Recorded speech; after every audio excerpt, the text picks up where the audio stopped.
panelists and the speakers. The next session is an interesting session. It will be on forgotten or are they making a comeback. The session will be chaired by Dr. Sanjay Tyagi, Dr. Kajol Ganguly, Dr. P.K. Dev, and Dr. Sarad Jain. The moderator of the session will be Dr. Rakesh Yadav, and the expert panelists for the sessions are Dr. Moinak Mukhopadhyay, Dr. Devendra Srimal, Dr. Mohit Gupta, Dr. Tapobrata De, and Dr. Gopal Ghosh. May I request the chairpersons and the moderators to start the session?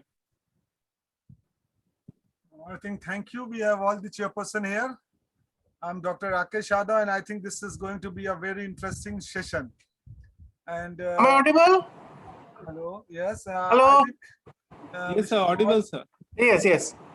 I can see Dr. Sanjay Tyagi. Good afternoon, Sanjay. Sanjay Tyagi is there? Dr. Sanjay Tyagi is there. Sir, you are muted. Dr. Tyagi, you are muted. Good evening. Good afternoon, Dr. Tyagi. Dr. P.K. Dev is Dr. P.K. Dev, I think he is not there. And Dr. Rakesh Yadav? I'm here, sir. Good afternoon. Hello, sir. How are you? Fine. ठीक है ना? Yes, yeah. Dr. Sarad Jain is, I think, not here. Okay. Good afternoon, Sanjay. I can see you. Yes. ठीक हो ना? Good. So without much delay, as we are going a little late, we start with the first speaker. The subject is, I think, cardiologist's role in stroke prevention. And Dr. Keshava Murthy. Good afternoon, sir. Good afternoon. Yeah, I'll share my screen.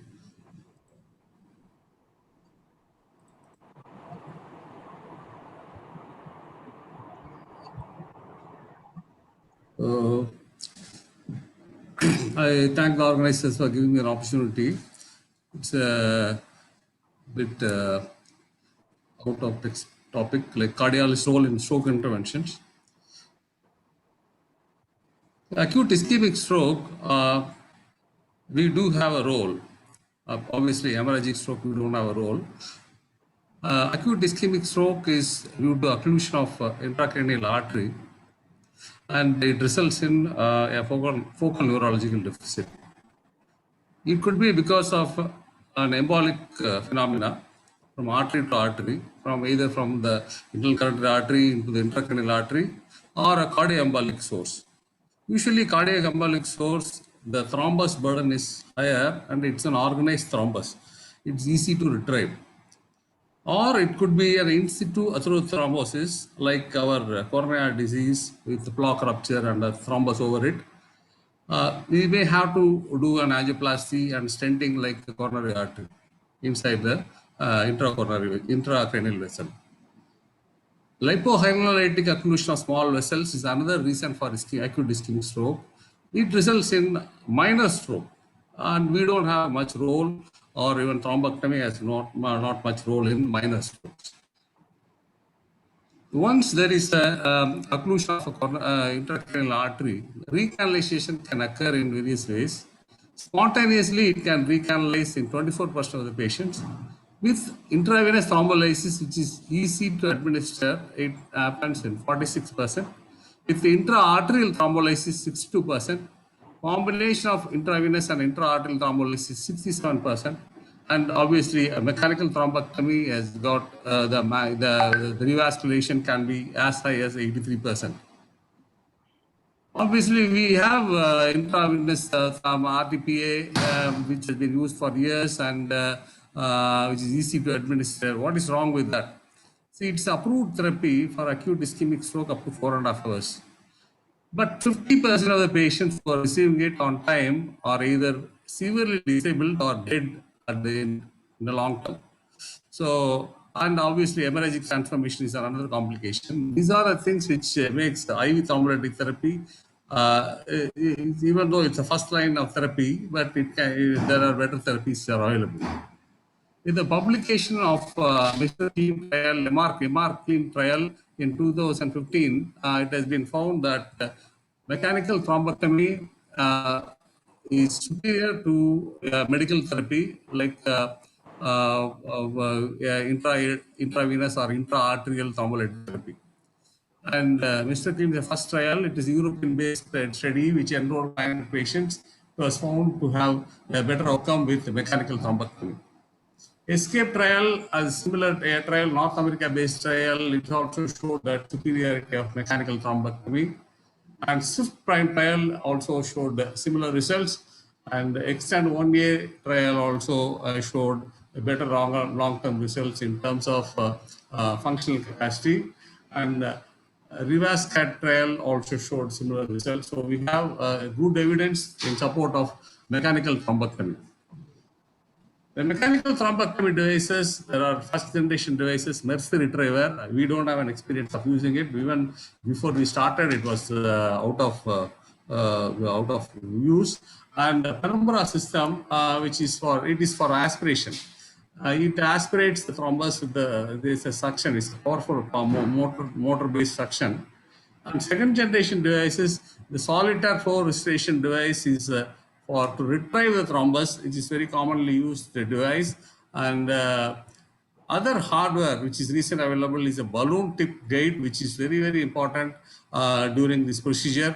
We didn't have a chance to use it. We did enough procedures between 2014 and 17. Nowadays we are not doing, but after that, in 2017 only, this balloon tip guiding came, and it has changed. I would say it's a game changer. Cardiologist's role in acute stroke. Basically, the clinical decisions are taken by neurologists. Either a patient undergoes a thrombolytic therapy or IV intraarterial or thrombectomy is taken by a neurologist. He evaluates and then decides. And obviously, minor strokes, we don't have any role. They give thrombolytic therapy based on the patient progress and all that. Large ischemic stroke with cognitive impairment, what is that, Gay's palsy, which involves major artery, we can assist them in thrombectomy.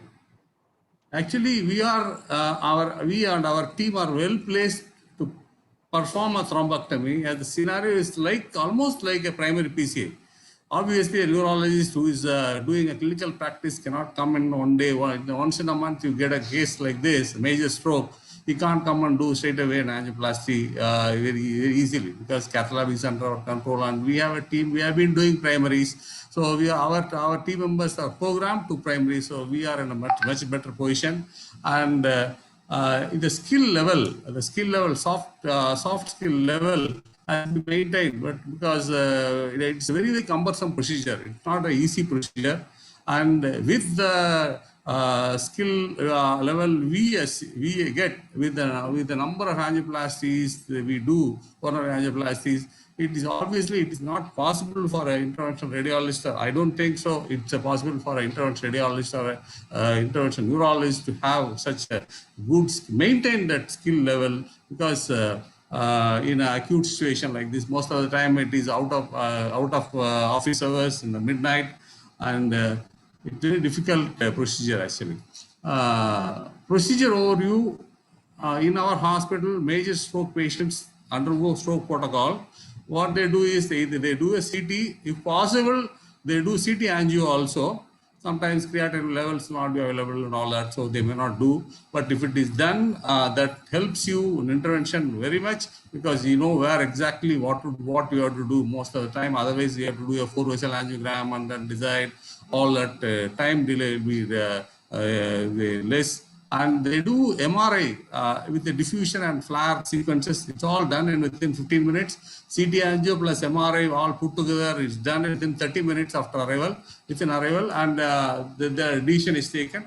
Either the decision is taken to do thrombolysis or thrombectomy. And it's a procedure is combination of aspiration, retrieval, balloon plasty, stenting, or intraarterial thrombolysis. It's almost like a procedure, this coronary procedure. It is this mechanical thrombus retrieval device, solitaire, is originally used to retrieve the embolized coils, and it retrieves the thrombus as well. So it's a self-expanding stent which is delivered across the thrombus with the help of a microcatheter, and you unsheath the microcatheter, pull it into the guide, and the self-expanding stent opens up, and then it holds the thrombus. It keep it for 5 minutes. It holds the thrombus, and with the negative section, with the balloon tip, with the balloon, the tip of the guiding, with the negative section, there's a flow reversal in the intracranial vessel. You just pull out the thrombus inside the guiding.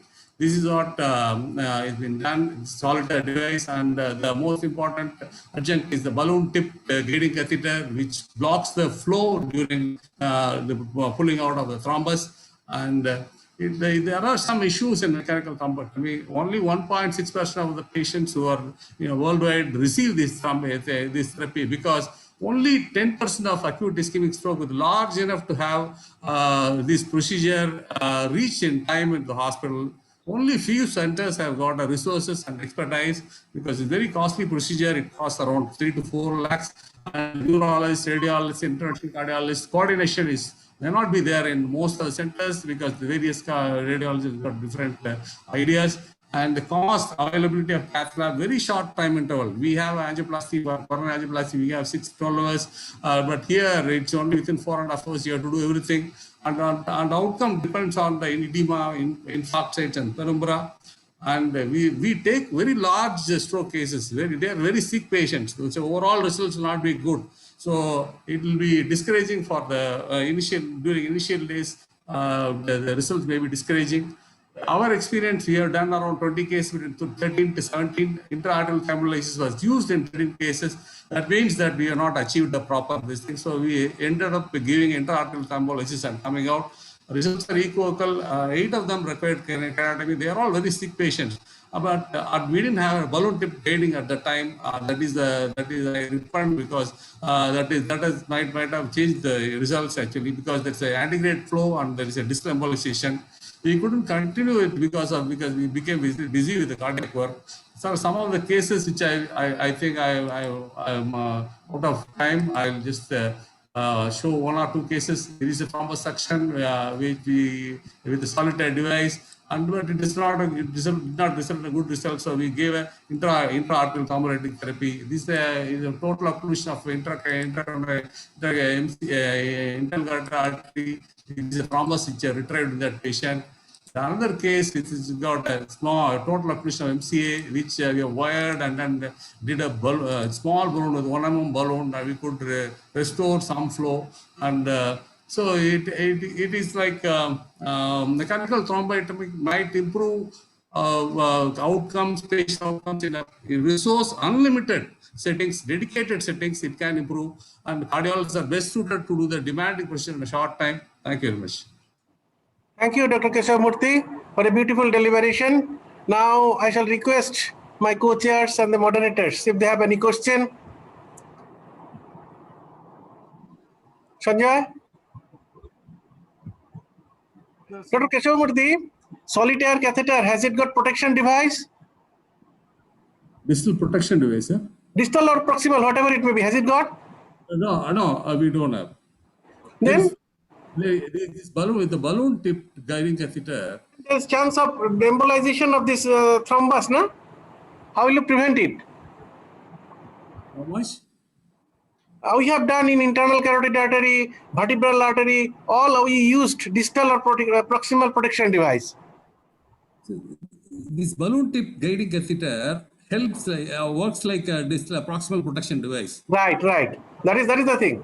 Yeah. So when you inflate this balloon, there is a flow reversal in the and open up the side port. The blood automatically flows in the opposite direction. So what happens when you pull a thrombus? It doesn't migrate distally. It just comes out into the guiding. Yes, right. It must have some protection device. Yes, Something like that. Yes. Sanjay, Dr. Rakesh. I think we should move to the next. Yes. All right. Our next speaker is Dr. Kuntal Bhattacharya. Solution in DVT and thrombotic emergency. Thank you, Dr. Ganguly. Thank you, Tyagi sir and Ganguly sir again. And thank you, Icon. So actually, for us cardiologists, this DVT and pulmonary embolism is, it is very common disease, we know, but it is rarely treated by us, because in my institute, it is a dedicated team who take care of these DVTs and thrombotic emergency. So some of the cases I have taken from my colleague. So let us start our journey, and I'll try to do just some justice on this topic. So DVT and pulmonary embolism actually a spectrum of disease of venous thromboembolism, and it is a significant morbidity and mortality is there, we know. And the mainstay for therapy of all these venous thromboembolism is anticoagulation. We all cardiologists practice only anticoagulation. But in just 1 decade, there is significant improvement in the technology and the outcome of a direct intervention for DVT and pulmonary embolism. So the major early complication of DVT is clot extension, pulmonary embolism, and major bleeding, and maybe a death. And late complication is post-phlebitic syndrome. So this is the magnitude of the problem. Huge number of patients die daily because of pulmonary embolism. And this is the long-term sequelae of pulmonary chronic thromboembolic limb, that is the post-phlebitic syndrome. Almost 25 to 50% patients develop this one, and it decreases their quality of life. So what anticoagulation do alone? The anticoagulation can do alone patency only in case of 50% of patients, and post-phlebitic syndrome occurs almost 30 to 50% of the population. So this is a patient where the patient was had a IVC filter for left limb DVT. Then after that, he had right leg DVT. So anticoagulation is contraindicated in this patient. So this patient undergo mechanical thrombectomy with lytics locally, and this is the result with maintenance of patency. And this is the result after 3 months. You can see the right limb. This is the another patient, young patient, having phlegmasia cerulear dolens, and this is the result after 1 week post thrombectomy. So why we will do thrombolysis in thrombectomy, and what are the patient groups? So DVT and thrombolysis hardly used, but some patients who are having acute DVT within 2 weeks, having massive pain, swelling, then anticoagulation alone cannot help. So in that case, thrombolysis is helpful, and probably catheter-directed thrombolysis is much more safer than the systemic thrombolysis. If you do systemic thrombolysis, 50% patient almost fail, and only partial thrombolysis, partial recanalization achieved in 37% of the patient, whether you use TP or TNK. And if you see the CAVEN study significantly, it has showed that 14% relative risk reduction if you do catheter-directed thrombolysis over systemic thrombolysis. And the patency rate is well maintained in case of 65% patient if you do catheter-directed thrombolysis. So this is the result of anticoagulation alone versus catheter-directed thrombolysis. So do that open vein hypothesis is okay, or there is some problem with open vein hypothesis. So if we see the ATTRACT trial, this significant less amount of thrombolytic agent is used locally on only 35 milligram, whereas the total dose of TNK in case of systemic thrombolysis is more than 50 milligram. So the catheter-directed thrombolysis arm shows significantly higher bleeding, but improved leg pain, improved leg swelling. But the post-thrombotic syndrome, that is PTS, is almost equal in both the cases. Though there is acute maintenance of flow is better in case of catheter-directed thrombolysis. Now coming to the P. P can affect whether you are a very healthy person, whether you are a sports person. So, you know, the Serena Williams has got DVT. This person is a very good basketball player, Jerome Kruski, died of post-pulmonary embolism. So pulmonary embolism, if it is a massive, the mortality is very high, going up to 30%. So apart from anticoagulation, we have to think about thrombolytic therapy and recent advances in mechanical therapy for acute PE. So all patients with intermediate risk, very high risk, and having some suggestion of RV dysfunction or RV-LV ratio more than 0.9 are candidate for thrombolysis, whether the patient is having shock or not. If you receive a patient in a shock stage, then probably arranging all cath lab procedure is very difficult. In that case, you may go ahead with only thrombolysis. But for all submassive patients, I will prefer to do some mechanical thrombectomy. Now, if you do only thrombolysis, thrombolysis is better than anticoagulation and all, and that PETHO trial with TNK has showed beautifully that all this major bleeding, intracranial hemorrhage, if mortality we consider, the overall mortality favors thrombolysis. So when thrombolysis is contraindicated or failed, probably in that case, catheter-directed therapy for pulmonary embolism is important. Why? Because there is less concentration and local concentration of drug can be provided at the area, lower overall dose, and you can fragment the clot and PA pressure monitoring invasively is possible. So let us see, if patient is very sick, so probably an assist device for the RV right ventricle is okay. You can put patient on temporary ECMO until and unless you can take the patient to cath. So these are the several devices, and this is the RV for a patient. You can see this is dysfunctional free wall, apex is mental, this is positive McConnell sign. So that is enough. We don't need to do a CT pulmonary angiogram. You can immediately take the patient to cath lab. You can go ahead with your conventional therapy with multiple side hole catheter or ultrasound assisted therapy, which is costly, ECOS. I will show you two cases. This is a case with multiple side hole catheter, and you can see this is beautiful thrombus lysis locally with TPA. And this is another patient. You can see the thrombus in CT angio, and this is the ultrasound assisted therapy, thrombolysis, and significant reduction in the PA pressure. These are the few trials, Ultima, Seattle, Perfect, and Optimize, which all show significant improvement of the RV-LV ratio post thrombolysis and significant reduction in the PA pressure after mechanical thrombolysis. Now, when you go ahead with your thrombectomy, so probably pulmonary embolism, the clot burden is very high. In surgery, you can remove this amount of clot, but only thrombolysis or cannot take out all this clot from the vessel. So there we need some more therapy or direct thrombus aspiration with a large bore catheter, and it reduces the bleeding risk also. So let us see, there are a few techniques. One is fragmentation technique. You can see this is a large clot obstructing the entire RP upper and lower branch, and this is the result with fragmentation, but you can land it up with a trouble. This is a single channel there, and after fragmentation, the patient started developing asystole, CPR, and patient could not be saved because the single channel during fragmentation get occluded. These are the large bore technique thrombectomy device. This is AngioVac. You can see this is a 22 French suction catheter, which is having a trapping device outside the body. This is like a ECMO circuit, and you can take out your entire clot burden almost for a period of 30 minutes or 1 hour. Usually, most of the devices has an embolic protection device distally. There's a clot engagement area, and there's a clot capture and retrieval area. Among all these, probably flow trigger Inari is the most famous. These are 3 Ds. The Ds can be deployed at like ASD device. It is a retrievable device. It is a nitinol mesh square. And with that, fair ID study has been done. Safety and efficacy has been established, and you can see the amount of clot burden has been removed. This is the excellent result. You can see the entire pulmonary circuit has got. These are the Pronto catheter. Actually, it is made for arterial suction, but some result is achieved with this one when you don't have specific catheter like Inari.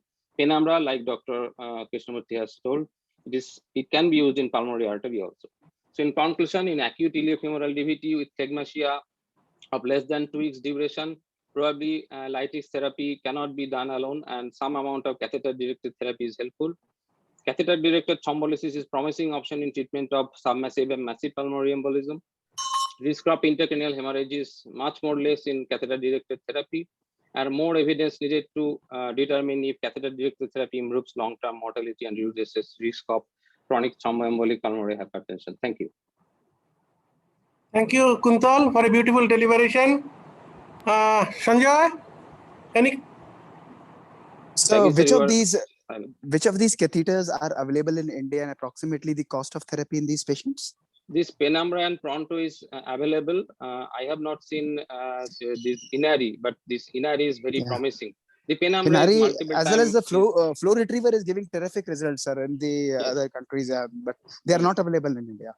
It is not available. So after thrombectomy, will you use anticoagulant? Yes, sir. Yes, sir. Actually, the anticoagulation therapy has been, I think it should be revised. Previously, we used to do difference between provoked and unprovoked DVT and pulmonary embolism. So for me, all patients should have a lifelong anticoagulation until and unless it is just post-op surgery. So all these patients require lifelong anticoagulation. Rivaroxaban is very good in this respect. Yes, sir. Yes, sir. Definitely. And in our cases, we have seen factor V Leiden is positive in most of the cases. Yes, sir. So that needs lifelong anticoagulant therapy. Exactly. Yes, I agree. Rakesh, you have anything? Just one question. You have a DVT, and this is a very common question. Till how long you will continue the anticoagulation if there is no pulmonary embolism? So if it is a unprovoked, then lifelong. If it is a genetic deficiency like antithrombin C, protein C, S or factor, then lifelong. If it is just provoked DVT, traumatic or post-op surgery, then I think it is 6 months is okay. And will you But like it to is- put the filter in these patients without any evidence of pulmonary embolism? Because recently there's a lot of controversy regarding yes, yes. filter. So yes, sir. IBC filter, I think still our practice is if the patient is not suitable for anticoagulation or multiple bleeding episodes while tried on anticoagulation, or cancer patient where I cannot put a patient on anticoagulation or like that. Do you use IVC filter during thrombolysis? Because one of my young Yes, patient, like yes. 30 years of age, who was a veterinary doctor, he died after 12 hours of thrombolytic therapy. And there was criticism that why IVC filter was not used during thrombolysis. I don't think there is an indication. So do you think that is we should put IVC filter before thrombolysis? Yes, it is a very proximal iliofemoral or it is common iliac vein thrombosis. Many a times preferred. So you put a IVC filter from your jugular, then you go from retrogradely from down the vein. And then we should popliteal access. Right. Precautions, and then you retrieve. Then you retrieve after maybe 2 weeks or something like that. That is a good approach. So thank you, Kuntal. If there is no other question, we go to the next topic. Sir, And we that will is- go to the Yes, topic, yes. not by Dr. Kaul, but by Dr. Dipankar Ghosdasthita. Dr. Kaul will join after 2-3 talks. No, I'm here. I'm here. Dr. Kaul is here. I'm here. Okay, okay, thank you. I have left Good evening, the other sir. meeting. Good afternoon. I'm here. Sir. Good afternoon, sir. Dr. Kaul, sir, this is now your turn. You are Yeah, this is my turn. No? on cutting balloon. Yeah.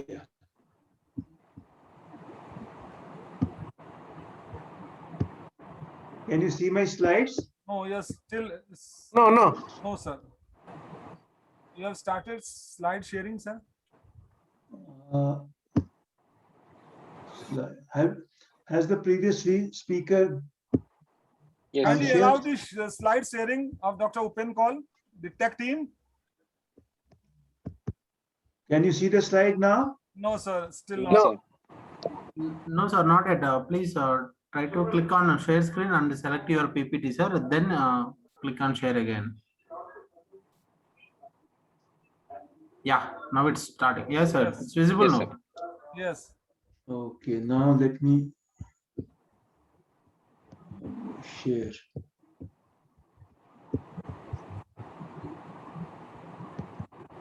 No, sir, you have opened another.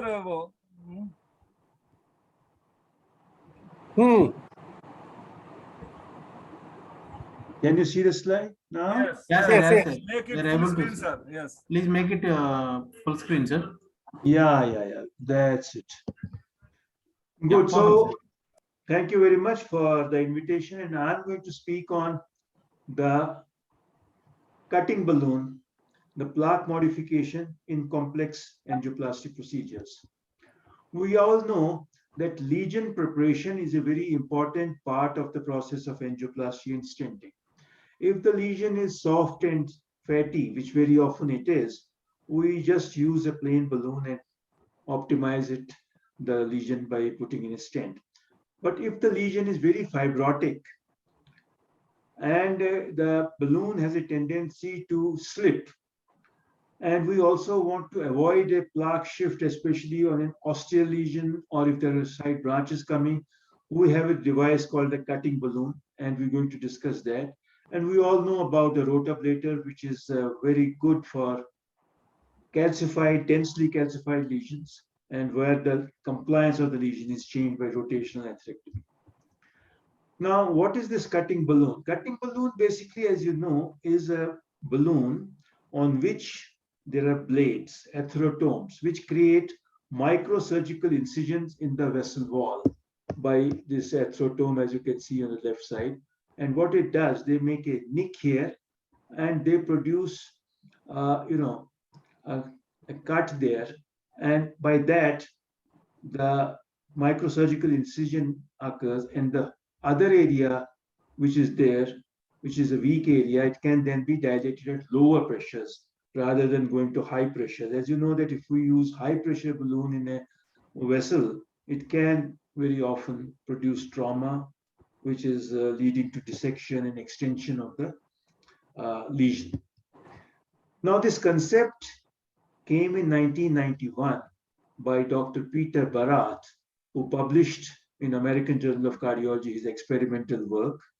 And he used a homemade cutting balloon on which there were blades. And as you can see in a porcine model, he used this blade and produced these nicks. And 4 hours later also, these nicks were there. That means the recoil hadn't happened. And there were these cuts which had been made.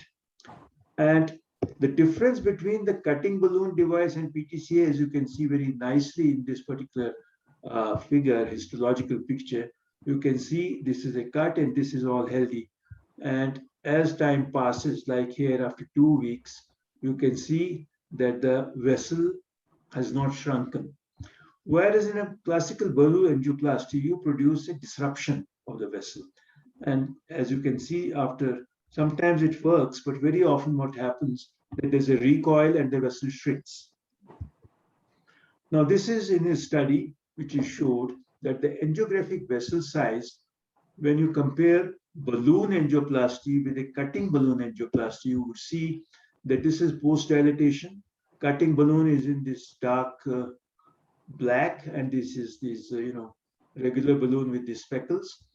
After 1 hour, you can see that the cutting balloon lumen remains the same, whereas this starts shrinking. This is an animal model where the process gets expedited.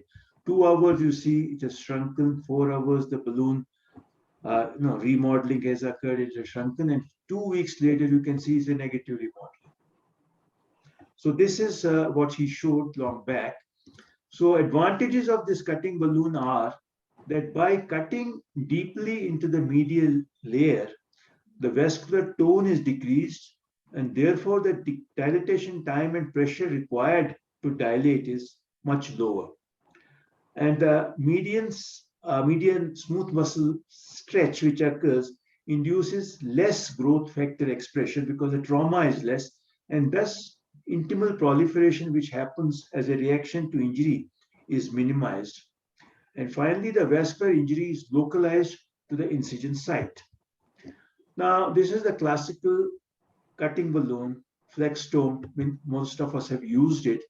It is basically a balloon on which nylon non-compliant balloon on which you have these arthrotome microsurgical blades with flex points.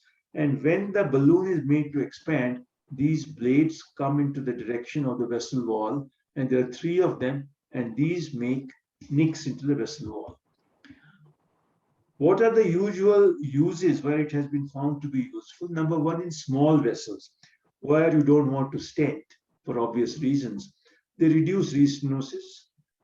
Ostial lesions and bifurcation lesions, there's a recoil and a plaque shift.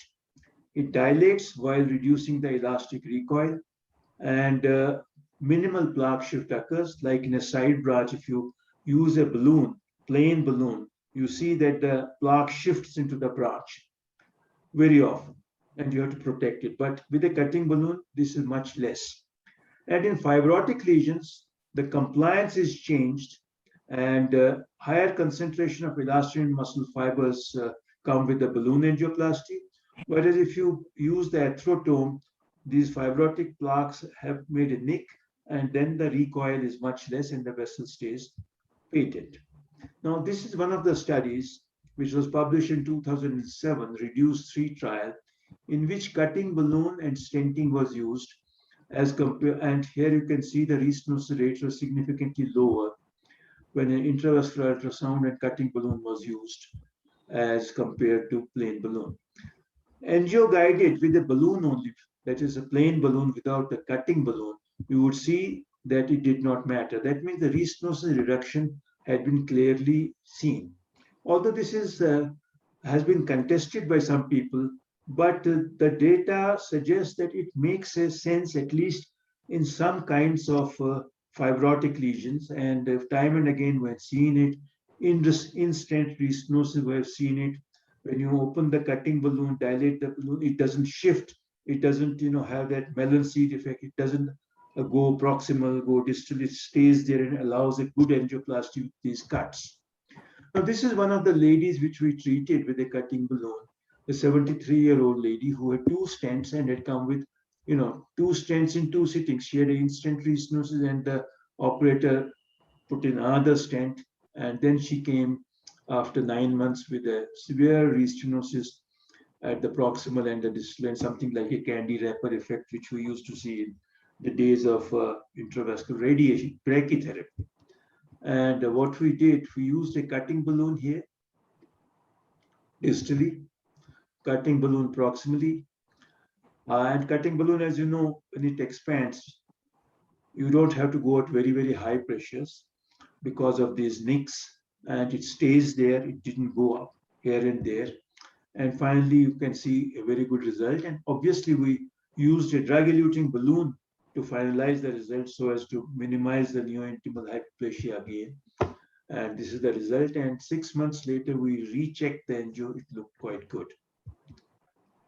Now we have better cutting balloons. What we talked about, Flextome, we have Wolverine, which is again from the same company, Boston Scientific, but they have reduced the profile because one of the drawbacks of the cutting balloon is crossability in these difficult lesions sometimes becomes difficult. So it has a reduced lesion entry point. It is more flexible and it has an improved inner and outer flexibility. The flexotome, the plates, the sharpness is the same, but by cutting off this region and putting in a adhesive bond here, they have reduced the thickness of the blade, but without compromising on the blade. So this is, some R&D which has gone, and this balloon is now available, called the Wolverine. Coming to a cousin of cutting balloon before I conclude is the scoring balloon, which is much easier to use. It has a lower profile. Basically, what is there on the balloon, there's the electro-polished nitinol scoring element. It's also available as AngioSculpt from B. Braun. Rectangular edges provide predictable dilatation. And once again, you don't have to go to high pressures. It is a very low dissection rate, very low profile. Its profile is almost like that of any other balloon, crossing profile of 2.7 French. And what it does, precisely, it has a proper placement, it doesn't slip, it has a predictable power, enhances the mechanical advantage. These leading edges are designed to drive the outward expansion, which is much more than the force which is transmitted through the plain balloon, and it is safe. Post-scaling, as you see, the dissection rates are much lower than the plain balloon. It has a, when you use it, larger luminal gain, as you see in this particular study, with direct stenting, pre-dilatation with a semi-compliant balloon, and using the AngioSculpt to make the PET, you see that the gain is significantly more. And the luminal dimension, as you can see, has reached up to 89% reduction. So once again, direct stent, pre-dilatation with a semi-compliant balloon, and then AngioSculpt PTCA. So these are the advantages. So the conclusions of cutting balloon and scoring balloon is that complex lesions have specific challenges. We know that cutting balloon can help to address this, especially in restenosis, in the small vessels, in the ostial lesion, in the bifurcation. It makes the bifurcation stenting easier, and ability to stent the fibrotic lesion compliances. So to conclude, it's a very good adjunct to PCI. It creates a very good bed, less trauma, less side branch occlusion, especially useful in ostial lesions with lower recoil, and the final product of the stent, better stent expansion, which leads to much better outcomes. Thank you very much. Thank you, Professor Kaul. Anything? Yeah. Dr. Kaul sir, there's one very important question. Can I say one thing, that if you are tackling the ostial LAD or ostial circ lesion, please do cutting balloon only, because you don't know how much plaque shifting you are going to do. Absolutely. But this is our tendency to dilate with non-compliant balloon, and then we see the plaque shifting into circumflex, then the vicious cycle is start. So That's and right. you 100% say that in osteal LAD, don't use other balloon except cutting balloon as a pill dilatation balloon. Absolutely. You're Yes, absolutely right. Sir, for I osteal have a lesions, sir, I have a question, sir. That do we use cutting balloons in the SVG, and when and where? SVG, which is a very old SVG, degenerated SVG, which has become very thick, it Yeah. becomes then an arterialized graft. In that sense, I think one can theoretically use it, but still the experience of using cutting balloons in these would be very low. You won't have a very big series for that. in SBG graft, But better yes, not to use this it's- cutting balloon. So Yes, generally no, only in the some anastomotic situations, sites. when the narrowing of the SVG is at the anastomosis size, distal anastomosis size, there I think a cutting balloon has its use because it doesn't slip, it remains there and can produce a good result. Right. In SBC grafts, sir, they are mostly most of debris and others. They are very friable. So better Yes. not to use this cutting balloon. Yeah. Thank It you, is a sir. cutting balloon. Thank you very Anything? much. Thank you. I said it is a niche use. It's not every lesion balloon. So next speaker is Dr. Dipankar Ghosh Dastidar on PFO closure. Over to Dipankar. Thank you, sir. And I thank the organizers for having me here. I will be talking on PFO closure. So my talk is based on this practice advisory update summary published in April 2020 and backed by all the major guidelines around the world. Now, PFO is a very common abnormality affecting almost a quarter of the entire adult population. So for most people, it is a benign finding. However, in some people, the PFO can open widely to enable paradoxical embolus to transit from the venous to the arterial circulation, which is associated with stroke and systemic embolization. So apart from stroke, PFO can cause systemic arterial embolization, decompression sickness, platypnea orthodeoxia syndrome, and migraine with aura. Now, percutaneous closure of the PFO in patients with cryptogenic strokes has been tried for a number of years, and purpose-specific septal occluders have also been marketed. Recent randomized controlled trials have demonstrated that closure of the PFO in patients with cryptogenic stroke is associated with reduced rates of stroke recurrence. One point is very important, that if one is choosing a case for a PFO closure, there should not be any documented AF in the patient, because AF can also lead to embolism. So we are just targeting closure. There should be AF, associated AF in that patient. Now, before moving on to the topic, I would like to present the difference between PFO and ASD. Now, PFO is just a flap-like present of the septum primum over the septum secundum around the foramen ovale. So whenever the right atrial, normally the flap remains closed because of the raised left atrial pressure. Now, if somehow the right atrial pressure increases during sneezing or during Valsalva maneuver, there is a leak that leads to embolism. And ASD is a big size hole and is a congenital defect in the development of the septum itself. So PFO is just a fusion anomaly, whereas the ASD is a defect. And PFO, the shunt is always right to left, whereas ASD, the shunt usually is left to right. And PFO is very common, affecting 25% of the population, whereas having ASD is quite rare. And in most patients, there is no clinical consequence of having a PFO, whereas ASD, there are chances of raised pulmonary arterial hypertension in later years of your life, and patient might also encounter arrhythmias. Now, one of the most important indications of PFO closure is cryptogenic stroke, because there can be a chance of translocation of the venous thrombosis to the arterial side through the PFO. Now, earlier around 2014 or 15, there were two trials with Closure 1 and PC trial. They tried certain devices available at that point of time. One was the Starflex closure system, and the other was the Amplazer PFO occluder, but the results were not very encouraging. And so PFO closure was given a class 3 recommendation in 2014 AHA guidelines. However, certain other trials in the years to follow by, they came up like Respect, Reduce, Defense PFO, and Close trial. And you can see the steady decrease in number needed to treat. In Respect, it was 45. In Reduce it was 25. In Defense PFO, it was 8. And in Close trial, it came down to 17.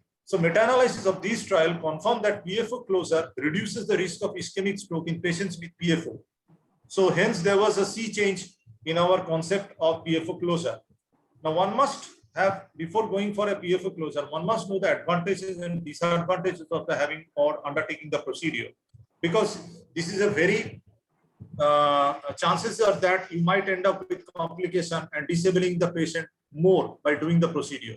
So the cases in which you might try to close is patients with atrial septal aneurysm or large shunts. They might obtain greater benefit, and closing PFO at a younger age will protect the patient against cryptogenic stroke for a prolonged period. However, the disadvantage was always its absolute risk reduction is very low, and meta-analysis shows that AF frequently develops after the PFO closure. So you are trying to close something embolism, you are trying to close paradoxical embolism, but you are creating an AF after the procedure, and thereby you are now inviting another form of embolism. So ultimately it's no gain to the patient. And no trial or observational study has so far demonstrated that PFO closure has got mortality benefit.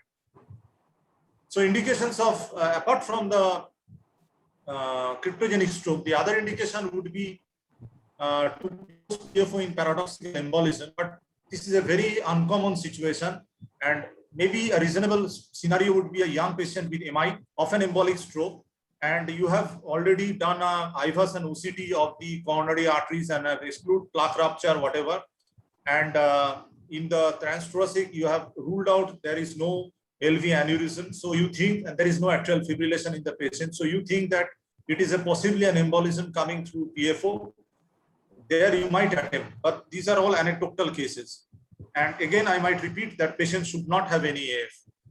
Now, indications of PFO closure in decompression illness. This is a busy slide, but in a nutshell, you know that if in decompression illness, if a diver very rapidly ascends, there is accumulation of nitrogen bubbles in the ideally, these nitrogen bubbles should be destroyed in the pulmonary circulation itself. But if there is a PFO, then these nitrogen bubbles might escape into the systemic circulation through the PFO, and thereby creating tissue hypoxia. Now, in professional divers, there is an indication of if the patient is coming with decompression sickness, even after slow ascent, you see that the patient is always having decompression sickness even after slow ascent. One might try it in professional divers, but there is no indication of closing PFO for recreational purpose, recreational divers only. Now, orthodeoxia syndrome. Now, this is one condition in which, because of the position of the patient, there is change in the geometry of the interatrial septum, and so when the patient sits up, there is form of platypnea. So, this is again anecdotal studies. Not much clinical indication for closure of PFO is there. So a 54 patient case series has been there, but nothing more than that. Now, if you encounter a patient with migraine, with aura, and there is a documented PFO, there are at least 3 trials which have tried closure of the PFO. One is MIST, one is PRIMA, and one is PREMIUM. None of these trials have shown any positive result of closure of PFO with migraine. So still now, till date, there is no indication of closure having to close a PFO if the patient is coming with migraine with aura. At least none of these trials have showed any benefit. So bottom line message is that it is around cryptogenic stroke only in which some indications of PFO closure clinically. So what you should do, you should be very choosy about your patient. First of all, it has to be a young patient, because in every patient with stroke, there are a lot of comorbidities, and atherosclerosis is, of course, a risk factor coming up. So only a young patient having a cryptogenic stroke, so far there is no other risk factors involved, then you can think that possibly this is an embolic stroke, and you need a neurologist to establish that this is an embolic stroke. It should not be a thrombotic stroke. So that's rule 1. Rule 2 is you rule out AF. So you must take a lot of patients that to demonstrate that the patient does not have any AF. If the age is less than 50 years, you must do a halter for 72 hours. And if the age is more than 50 months, you need a 6 months ILR to document that there is no paradoxical atrial fibrillation going on in these patients. So the presence of AF in the context of stroke is an indication for anticoagulation and not closure of the PFO. Then you must need to do bilateral carotid Doppler so that you rule out plaques you must screen for thrombophilia. Like my previous speaker Kuntal said, if the patient has prone for factor 5 Leiden mutation, so he is predisposed to venous thrombosis, and there is a PFO. So those are some of the cases where you might close PFO. And of course, by a transthoracic echo, you should rule out MI, LV aneurysms, atrial myxoma. So any other cardiological conditions that might lead to embolic strokes. So having done all those things, you can go for a bubble contrast echo. Normally, the bubble should not come in the left circulation, but if you see that after 3-4 cardiac cycles, the bubble is coming into the left circulation, possibly you are having a PFO. If there is delayed bubble coming, then the shunt may be in the pulmonary vascular bed. So you have to be careful, and only an experienced operator can be sure by doing this bubble contrast echo.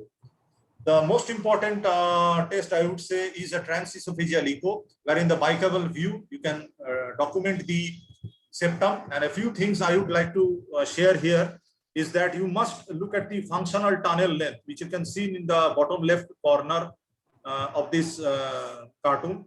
And you must measure this functional tunnel nail and length and determine the PFO device size.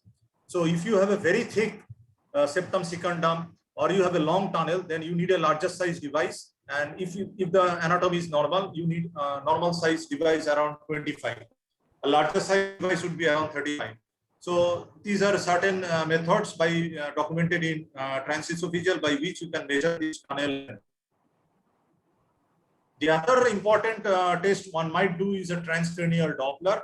You just fit the Doppler and possibly you target one of the large cranial vessels, ideally the carotids or the middle cerebral artery, and you tell the patient to do a Valsalva or after giving an agitated saline, and you can pick up the signals. So that way you can document that there is a PFO. Then again, you need, because this is a very high risk procedure and the risk benefit ratio is not much, so you need to have multiple specialties in decision making. You need, most important, you need a neurologist to document that this is a cryptogenic stroke by an embolism, caused by an embolism, and then you need cardiac imaging specialist to document that there is a PFO, and you need the radiologist. Then the role of intervention cardiologist comes, and of course, one must rule out atrial fibrillation before taking up this procedure. So, and again, the procedure, one must be very sure-shot about it. You don't want to do a procedure and create an AF in the patient, or you don't want to create a complication by device embolization, or a more dreaded complication of having developed thrombosis in the device itself. So these are how you can do the balloon sizing, and this I already discussed, how you will measure the device size. So these are the device available. We commonly use the Plaza device. And this is one complication that happened after taken from the Mayo Clinic itself. After the PFO occluder device was there, they developed thrombosis despite using warfarin and the INR, keeping the INR at 4.5, yet they developed thrombosis on the left atrial side of the device. And then the device needed to be taken out and must be prepared, and one must discuss all the applications beforehand with the patient. So antiplatelets are a must, DAPT for 6 months, followed by single antiplatelet, mainly in the form of clopidogrel for 5 years, because some PFO take a lot of time to endothelize. Anticoagulants is also required. Of course, the risk-benefit ratio should always be there. So the take-home message would be, the main indication of PFO closure is cryptogenic stroke, and attention to detail in the indication of the procedure and minimizing the risk of the patient during the closure are key to an effective PFO closure service. I thank you for your time and attention. Thank you, Dipankar, for a beautiful deliberation. Any question? Dipankar, I have a question. Yes. If I say the indication of PFO closure is going down every year, I am right or wrong? What enthusiasm of PFA closure was at about 10 years back. Now people are skeptical about closing the PFO. No, actually in 2014, it was a class 3 indication. But thereafter that, 4 trials have come up which have showed that there is slight reduction in the stroke, the repeat stroke incidence. But then again, there are certain drawbacks. First of all, you cannot do an upfront PFO closure. You can always do a PFO closure after the first stroke has already occurred. Right, There is no right. indication. There is no indication of upfront PFO closure. Number two, you must always assess the risk benefit. You can induce AF in the patient while closing the PFO. You can develop thrombosis in the PFO closure device itself.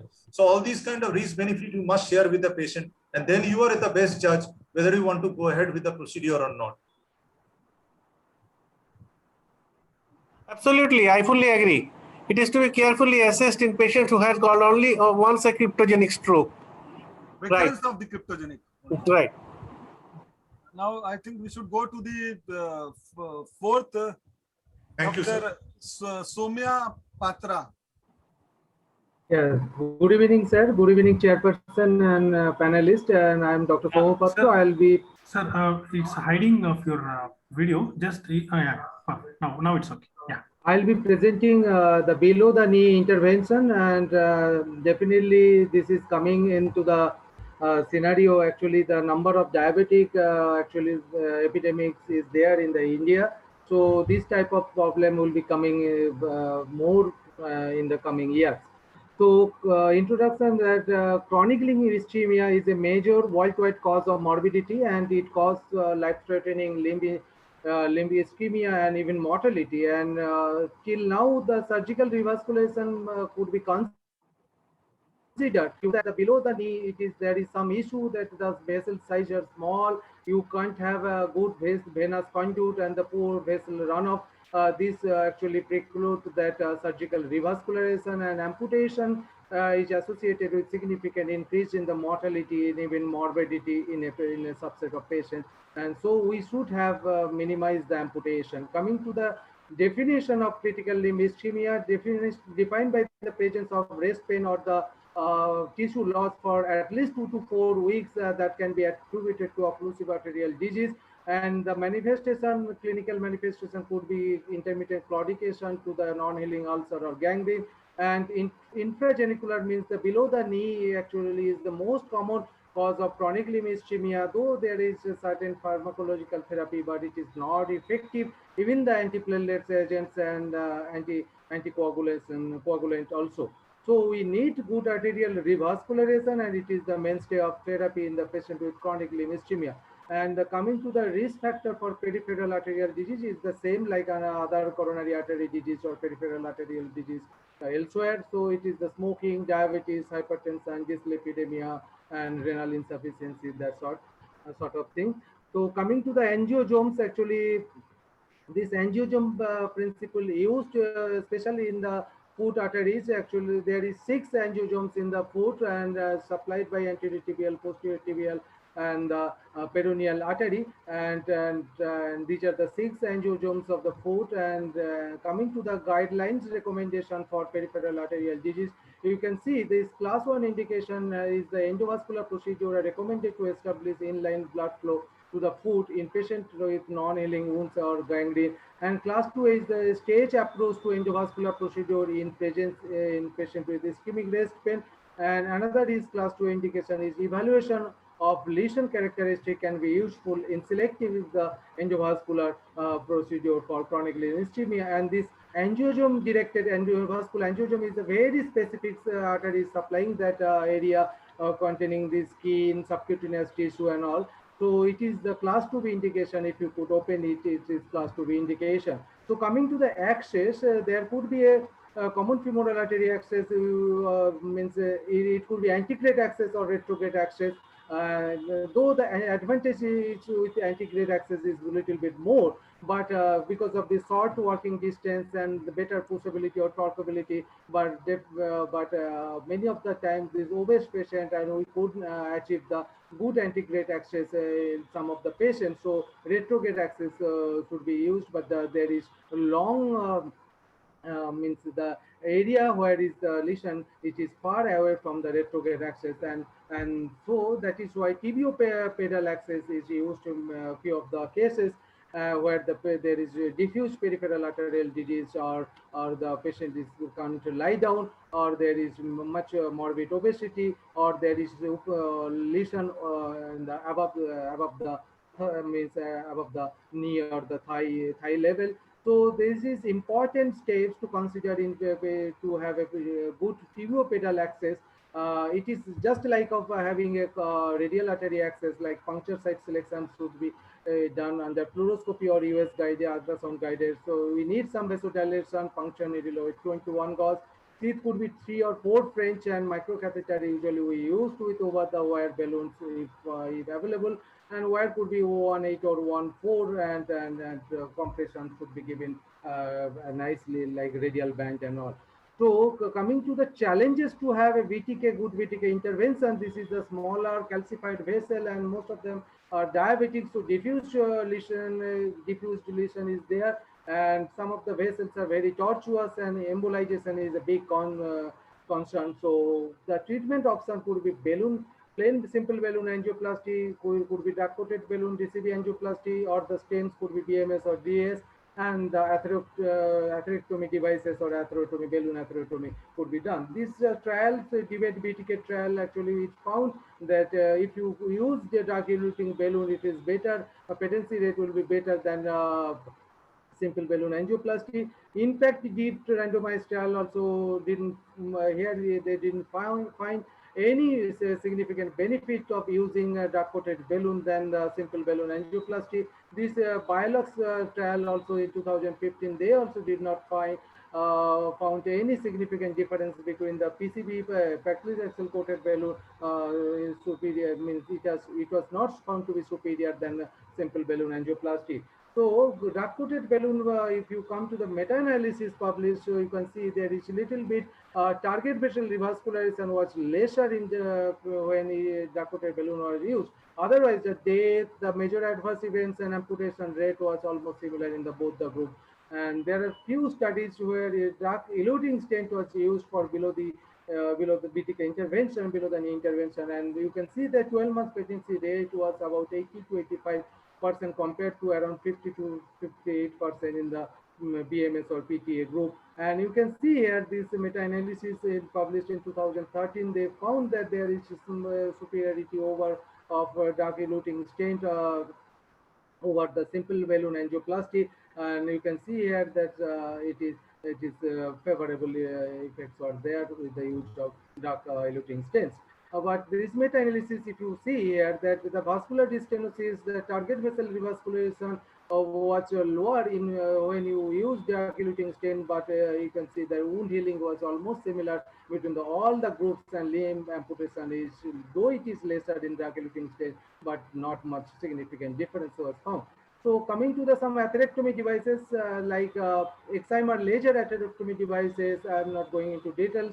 These excisional atherectomy devices used in some of the trials, and they found good results. And these excisional atherectomy in definitive trial, they found that wound healing was found in about 60 to 70% patient, and patency was about 71%. This is another type of atherectomy device used for this BTK intervention, like orbital atherectomy, and they also found a little bit superior, and there is debulking like rotational atherectomy also used, but there is no specific data. Coming to this angioscalp balloon atherectomy, just like coronary angioplasty, here also they used, and they found about 12-month patency rate about 61%.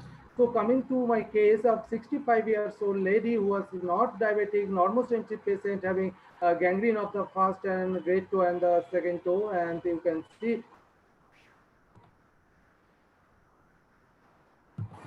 see the angiogram is showing that there is left angiogram is showing that left anterior tibial artery having thrombotic occlusion at the distal end, where the posterior tibial artery and the peroneal artery is diffusely diseased. So at the you can see here at the dorsalis beginning of dorsalis pedis artery, there is total occlusion,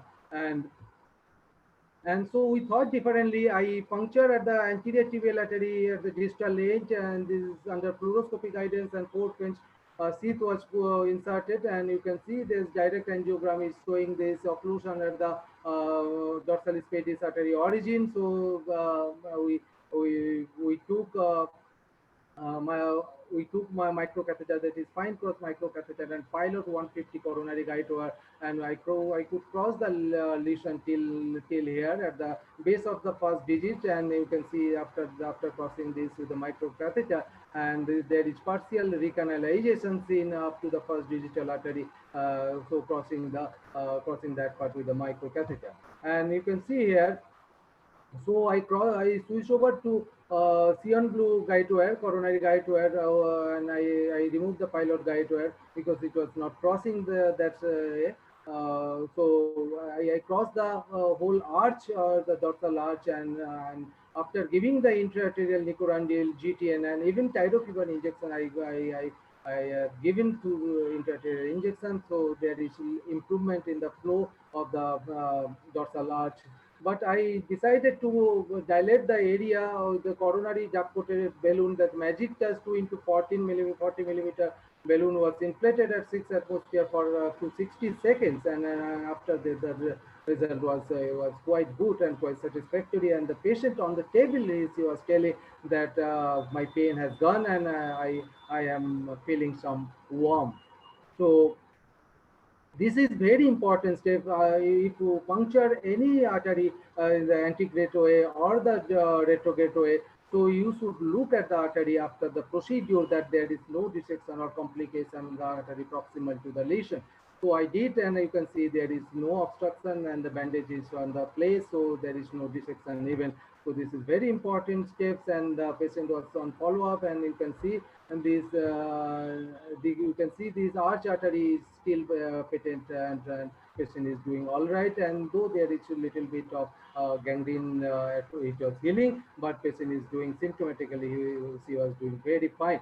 So this is another lady, if I have time, so I can explain this. This is a 70-year-old gentleman who presented with gangrene of the foot, and you can see there is diffuse disease on the posterior tibial artery, even the anterior tibial artery. I first opened the posterior tibial artery with a long peripheral balloon, and then I found the good result. It is the simple balloon angioplasty was done, and then I crossed the lesion of the anterior tibial artery with a CTO, where then I dilate the lesion, and there is a good flow also achieved finally, good flow achieved in this way, and the patient was asymptomatic. So this is the result, the final result, and you can see there is good flow in the artery, and the foot also you can see that venous, dorsal and arch and plantar arch was formed nicely, and the patient improved a lot. And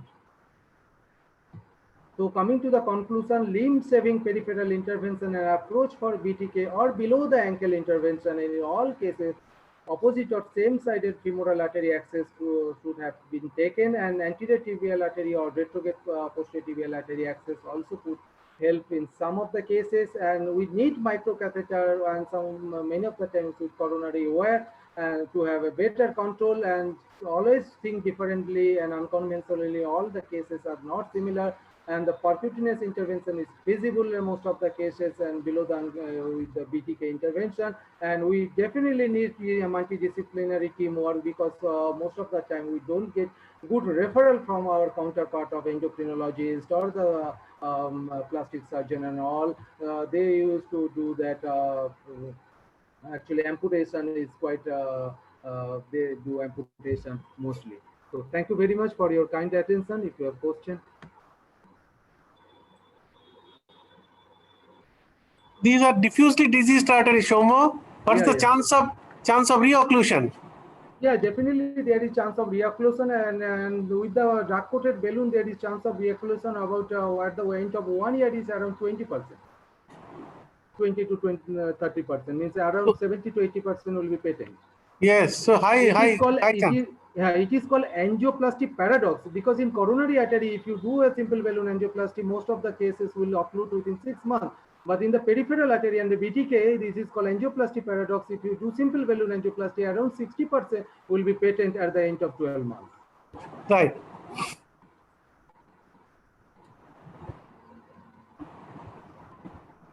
I think we should move to the last presentation by Dr. Sanjay Tyagi.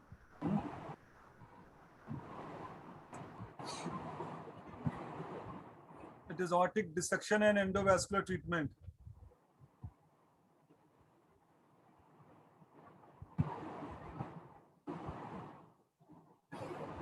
This Corona time, Dr. Jadhav is enjoying the sea beach.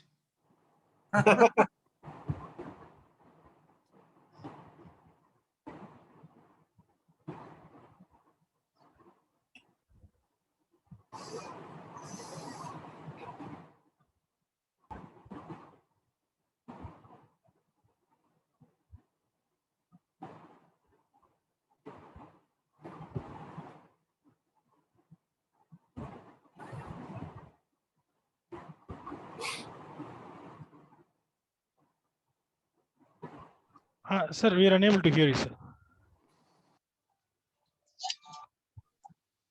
Hello? Dr. Tyagi, sir, we are unable to hear you. Your voice is not there. No, we have to call, sir. He's not. You have connected with your computer audio or not, sir?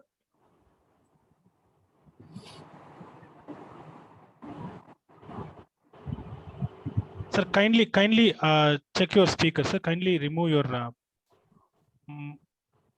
You are not audible, sir. You are not audible.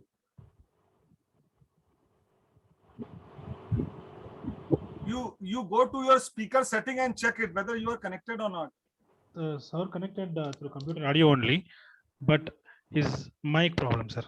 I'll call.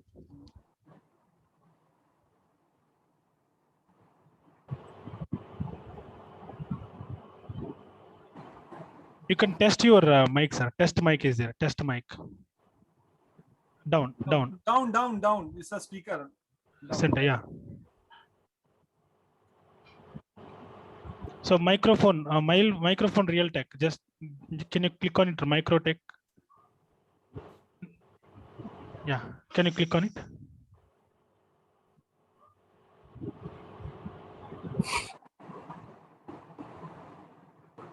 Make it same as system. Just click on the microphone. No, sir. That is correct. That is correct. Which is you using correct, sir. Sir, can you? If you're using, can you use your headphone, sir? Earphone, if you have.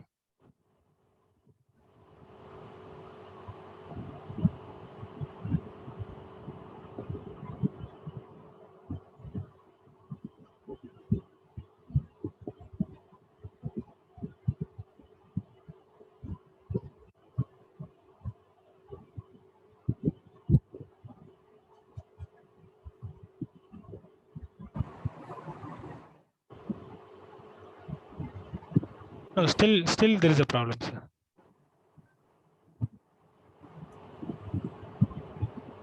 No, sir, we are unable to hear you. Can you log out and log in, sir? I mean, can you leave the meeting and join back?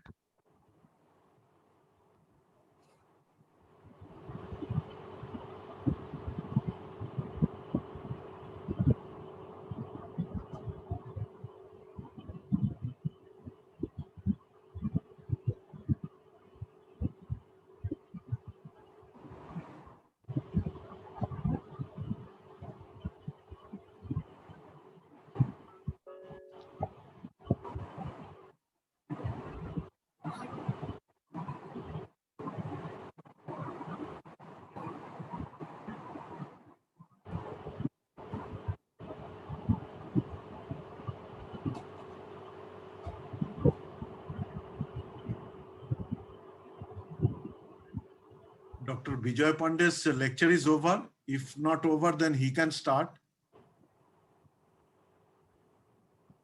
Minal? Yes. Actually, after that, our session will start, and that will be cardiorenal complex situation. And the first speaker is myself, then is Ruthin Kormokar, and finally Dr. Bijoy Pandey. Okay. So it's in the next session. Yes, sir. Next session. It is the next session. Dr. Tyagi is the last speaker of this session. Okay, fine. if he is unable to join, sir, I think we can start the next session. And meanwhile, if he join, we can take his lecture. Right. Sir, Dr. Tyagi has unmuted actually. Can I present? Can you? Yes, sir. Yes, I am yes, audible? Dr. Tyagi. Yeah, you are audible. I am audible? Yes. Okay. No, let then the next session starts, and Yes. once Dr. Tyagi joins, he'll start. Now that Dr. Tyagi has already joined. Okay. Yes. No, just want to share my slide. Now you are audible, sir. Now just want to share my slide. Yes.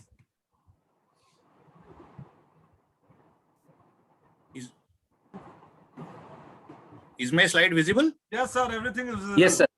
Oh, thank you very much. First of all, I like to thank for your kind invitation. And this treatment of aortic dissection by endovascular is a very important topic because aortic dissection is a severe and life-threatening vascular emergency. Complications such as rupture or malperfusion of the organs are the main reasons for its early mortality. The type A and aortic dissection most often requires surgical intervention. So the endovascular repair is mostly confined to type B aortic dissection at the moment. The thoracic endovascular aortic repair has been used for treatment of type B dissection to improve the mortality and morbidity compared to the open repair. The goals of endovascular treatment of aortic dissection are the closure of the primary intimal entry tear, depressurization of the false lumen, and thrombosis of the false lumen. The type A aortic dissection acute type can be repaired by the endovascular approach. No, I have not moved. So it can be complicated or uncomplicated. What is the complication that you encounter in aortic dissection? That there may be aortic rupture, refractory pain, or rapid aortic expansion can occur, or there may be uncontrolled hypertension. Another very important complication, which is found in 30% of these patients with aortic dissection, is the malperfusion of the organs, particularly the renal malperfusion, the visceral, spinal, or lower extremity vasculature malperfusion. It can be dynamic or it can be static.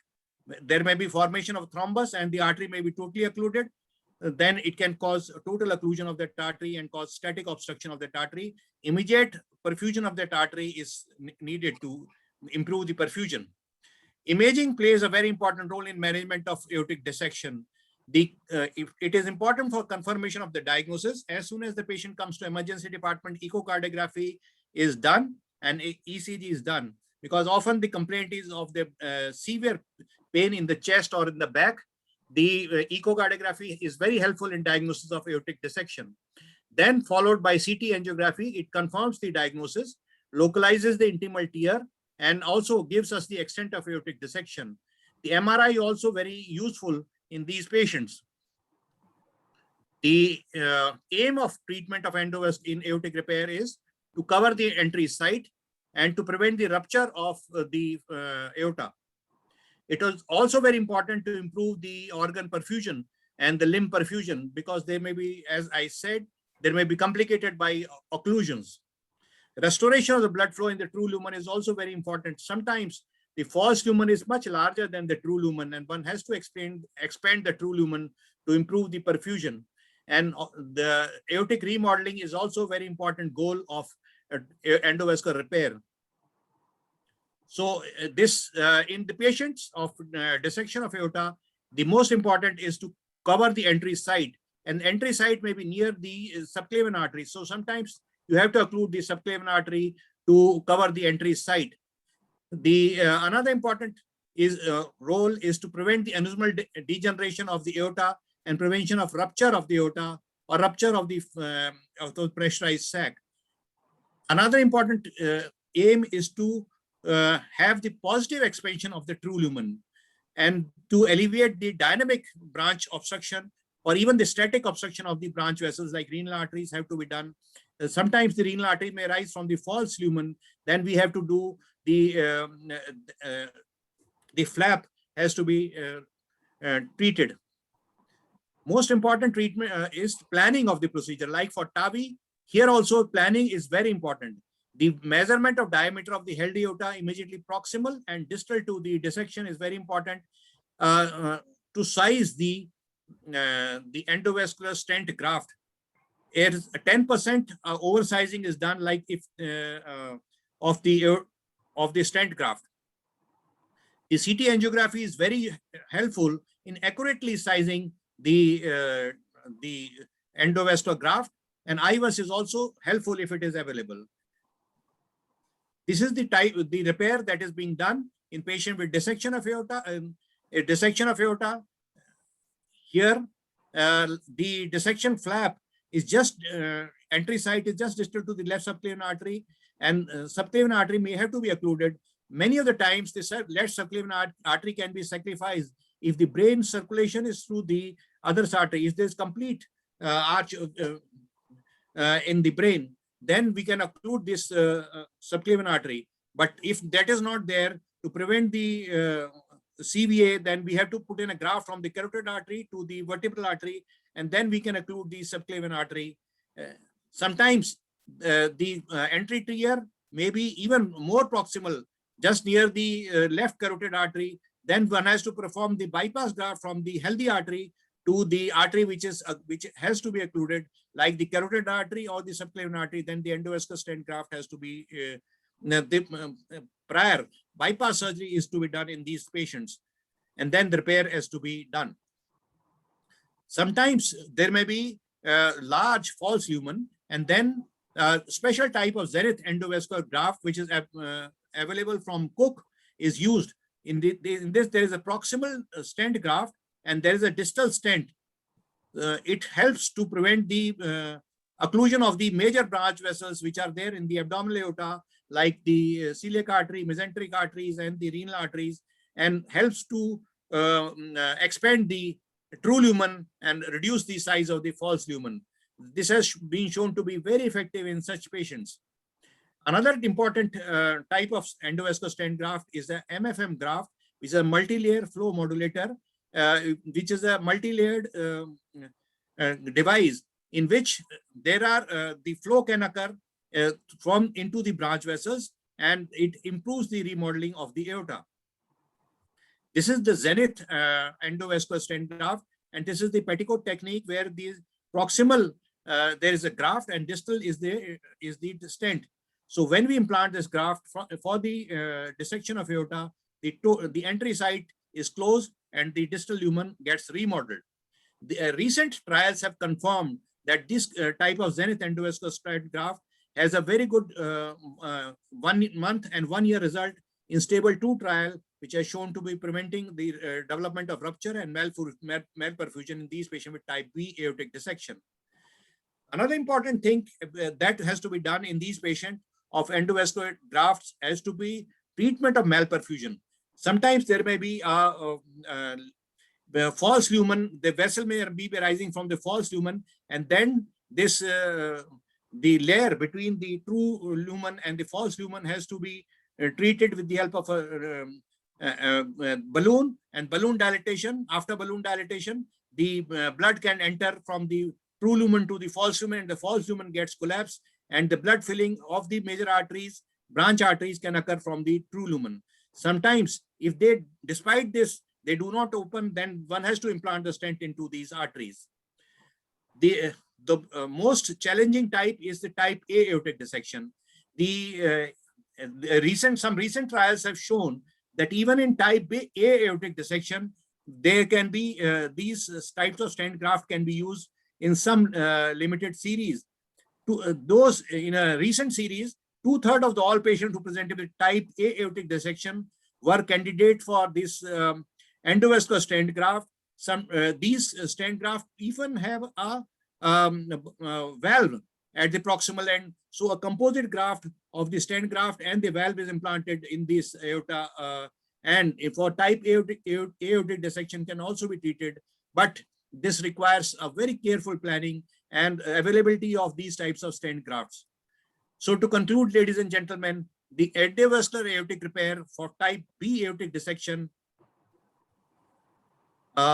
is very important emergency. Has recognition of this is very important, and careful planning of this procedure by imaging, particularly by CT angiography or MR angiography, is important for planning of this procedure to localize the site and the severity of aortic dissection, and then to plan the size of the stent graft that is required for these patients.